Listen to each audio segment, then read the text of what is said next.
Welcome back into the Sports Source. This segment of our program brought to you by Safety Systems. For several years now, you've heard me talk to you about safety systems, whether it's the best in local home and business security systems or top-notch theater systems, projectors, 4K, Sonos sound bars, all of it automated. They can automate your home for you, everything at the touch of a button on your cell phone.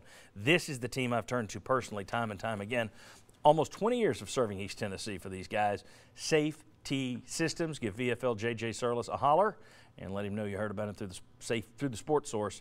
I'm telling you, folks, I use these guys. Safety Systems. All right, two quick questions on Vols football topics this week.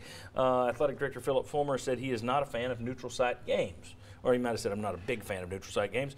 And that, of course, is one of the hottest trends in college football. Everybody's doing it.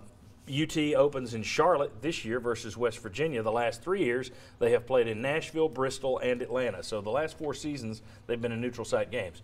If you were Tennessee's AD, would you continue to play the neutral site games or no? I'll start with you, and we'll work that way. I wouldn't completely dump them, but I would make it more of a rare occurrence. I do think every year is a bit too often. When you have a place like Neyland Stadium to play in, you want to take advantage of that as much as possible. But there is some value in those neutral site games, especially with some matchups just kind of presenting themselves to you in neutral site games. You don't want to turn those away all the time. Agreed.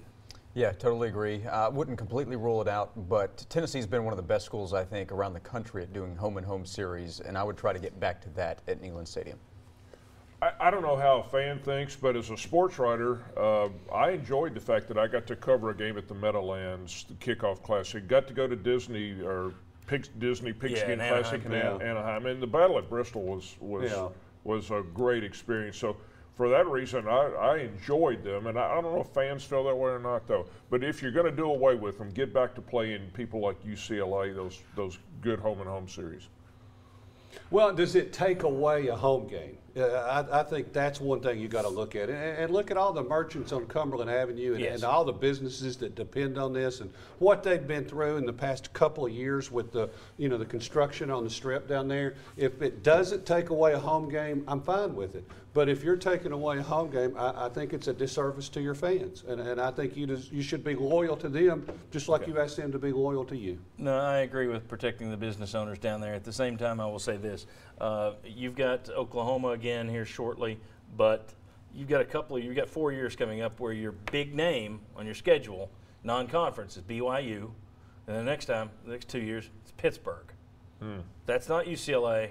That's not Oklahoma. That's not Notre Dame. Mm-hmm. That's, and to me, if you've got BYU and Pitt are your big names, those would be a good year to go play somebody with a bigger name in a neutral site arena. But, all right, last question. This is going to be very quick. There have been rumors floating around out there that Tennessee has talked to Nike about getting a classic uniform template. No one knows for sure, apparently, whether or not that means they're going to go back to a classic look period, or whether that's a throwback uniform they're going to be doing. Nobody knows if it's just for merchandising. It may just be we're ordering these jerseys to put on sale. If it's up to you, Chuck, and we'll go this way, and it needs to be very quick. Just give me a yay or nay, one or the other. Would you go back to the future, more of an 80s, 90s type look, dump the Nike striping and the checkerboards and the gray, or would you stay with the modern Nike uniform you had last year with the striping, the checkerboards, and the gray? What do you do? I would stay with the traditional classic look. Okay. I kind of like the checkerboard. I'll go that far. Wrong. It's okay.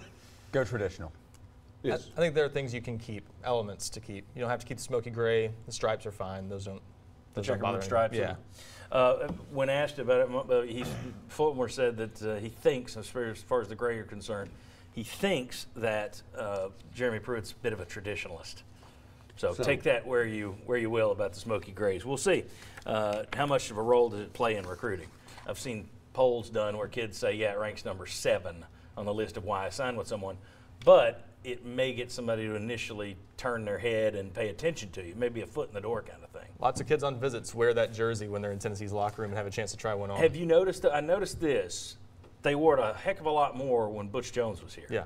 There have been a lot more orange jerseys since Jeremy Pruitt took over. And I wondered, now I did see a couple of grays pop up this past week or the last big visit weekend, but I wonder if they aren't saying, here, wear the orange. And if Butch Jones wasn't saying, look at this beautiful gray. Why, Nike went into the mountains to find the right color. All right. All right. When we come back, we're going to quickly talk about Tennessee. We'll share the recruiting rankings, where they stand now, what is going to define a good signing class. Come on back.